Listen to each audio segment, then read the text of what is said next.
بہر رحمت بہر رحمت بہر رحمت بہر رحمت۔ بسم اللہ الرحمن الرحیم۔ بہر علم کے ساتھ آپ کی خدمت میں حاضر ہیں۔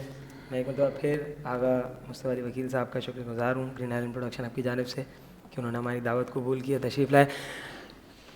بہر علم کی بھی چند آخری نشریات اور اس کے لیے ہمارے ساتھ موجود ہیں آغا مصطفیٰ علی وکیل صاحب۔ آغا، جو آپ نے ابھی بہر قرآن میں جس آیت کی تلاوت کی، اسی سے ایک بالکل ایسا سوال کہ جو سب کے ذہن میں آتا ہے کہ قرآن نے بطور کلی تو الہاکم التکاثر تمام کثرتوں کے اوپر فخر کرنے پر اور کثرت طلبی کے اوپر جو ہے وہ ویل کیا ہے، لیکن کیا ایسا ہے کہ دنیا میں جتنی بھی ہم کثرت طلبی کریں، چاہے مال کی چاہے اولاد کی، ان سب کے اوپر برائی ہے یا اس کا کوئی طریقہ ہے کہ جس سے ہم دیکھیں؟ بسم اللہ الرحمن الرحیم۔ ایک بات اس کے اندر تھی جو اس وقت بیان کرنے سے رہ گئی۔ کسی بھی چیز کو جب دنیا کے اعتبار سے ہم دیکھتے ہیں تو اس کے دو اینگلز ہوتے ہیں۔ یعنی ایک اینگل یہ ہوتا ہے، مثلا میں ایک مثال دوں، بہت ہی کامن ایگزامپل ہے کہ چھری نعمت بھی ہے، زحمت بھی ہے۔ اگر اسے صحیح استعمال کریں تو وہ آپ کے لیے رحمت ہے، آپ کے کچن کی ساری ضرورتیں اسی سے پوری ہوں گی، نیڈ ہے آپ کی، اس کے بغیر کام ہی نہیں ہوگا۔ اگر کسی کو تکلیف دینے اور کسی کو زخم پہنچانے کے لیے ہو تو بری ہے۔ تو اسی طریقے سے کثرت کی جہاں پر بات ہے نا، تو اگر مثال کے طور پہ ہم بات کریں کہ پروردگار عالم جیسے قرآن مجید میں جیسے دعاؤں کے اندر ذکر کہ پروردگار مجھے ذریت طیبہ عطا کر، اولاد صالحہ عطا کر، تو ہے اولاد صالحہ طلب کرنی چاہیے، علم بہترین صفت ہے، طلب کرنا چاہیے۔ اور اسی طریقے سے نعمتیں ہیں کہ جو دنیا کے اعتبار سے طلب کرنی چاہیے، لیکن اس کے اندر ایک چیز کا خیال رہے کہ یہ اولاد جب طلب کر رہا ہے تو اس کے متعلق تربیت کی ذمہ داری پوری کرے۔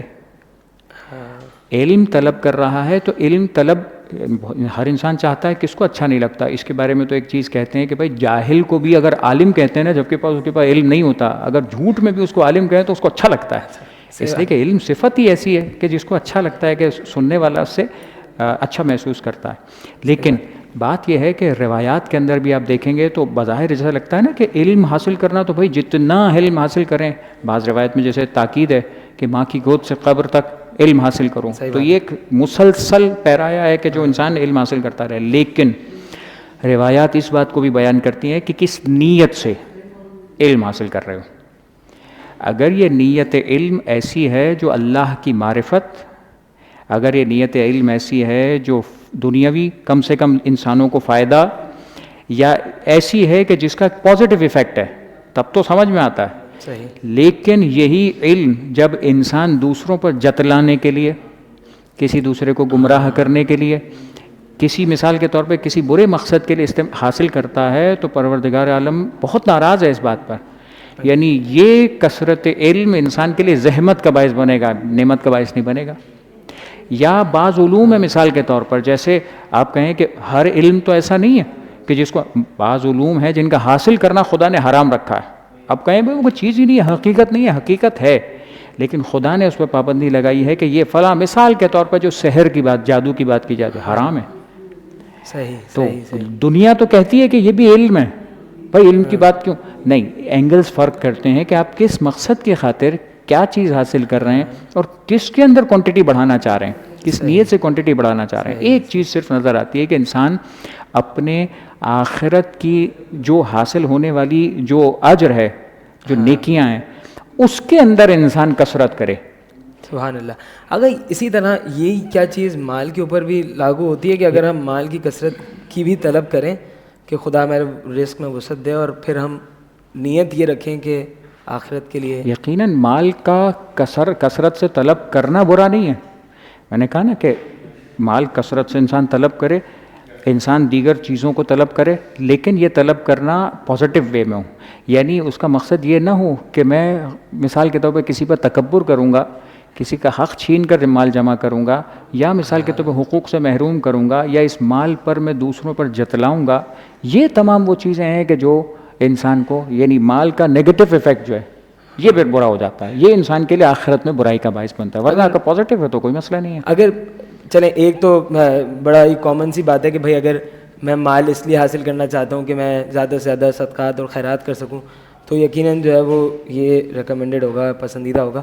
اگر مال ایک بڑی ایک شاید مسکنسیپشن ہے, یا شاید میرے پاس مسکنسیپشن ہے, اس کو کلیئر کیجیے کہ کیا اگر میں مال اس لیے حاصل کروں تاکہ میں ایک پرسکون زندگی گزار سکوں, میرے اہل و عیال پرسکون زندگی گزار سکیں, کیا یہ بالکل ہے روایات کے اندر اس انداز سے کہ انسان کو کوشش کرنی چاہیے اپنے بھی اور اپنے اہل و عیال کے لیے بھی.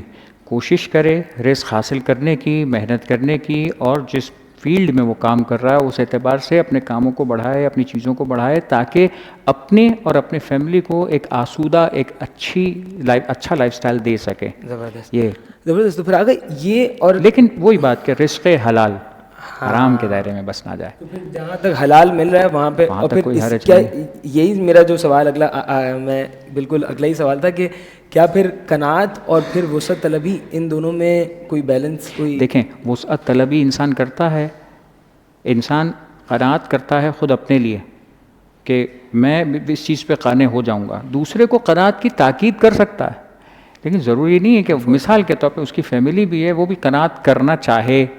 ہر انسان اچھی صفت اپنے انٹینشن سے حاصل کرتا ہے, اپنی نیت سے حاصل کرتا ہے. میں قناعت کرنا چاہتا ہوں تو میں ایک چیز پر رک جاؤں گا, اور اس کا مطلب یہ نہیں کہ میں اگر مثال کے طور پہ فرض کرتے ہیں 2 لباس, میں 2 لباس پہ قناعت کرتا ہوں کہ مجھے اس سے زیادہ ضرورت نہیں ہے, لیکن کیا میں پیسے بھی نہ کماؤں, کیا میں پروردگار سے مانگوں بھی نہیں, کیا میں اتنا حلال رزق بھی حاصل کرنے کی کوشش نہ کروں؟ نہیں, حاصل کروں. مجھے 2 لباس کی ضرورت ہے, میں 2 پہ قناعت کر رہا ہوں. جو باقی لباس کی میرے پاس صلاحیت آ گئی, جو باقی لباسوں کی میرے پاس جو حیثیت آ گئی کہ میں خرید سکتا ہوں, 10 لباس اور خرید سکتا ہوں, تو کیا کروں؟ پھر میں یہ 10 لباس ان لوگوں کو نہ دوں جو میری آخرت کے لیے قبر میں اجر و ثواب کا باعث بن جائے. تو مال حاصل کرنا برا نہیں تھا, مال حاصل کیا میں نے, اپنے اوپر قناعت کی, دوسروں پر خرچ کیا, اور اپنی قبر کو سنوار لیا, ایڈوانس رکھ لیا ہم نے, ایڈوانس کر دیا ہم نے, یہاں سے شفٹ کر دیا وہاں پر. کیا بات ہے, سبحان اللہ. باہر علم سے آج کے لیے اتنا ہی رکھتے ہیں, وقت کی تنگی کے باعث مزید اور سوالات کی گنجائش باقی نہیں رہی. آگا بہت شکریہ, اور ناظرین باہر علم کے ساتھ اب اجازت چاہتے ہیں, انشاءاللہ کل پھر ملاقات ہوگی. وآخر دعوانا ان الحمدللہ رب العالمین. بہر رحمت بہر رحمت بہر رحمت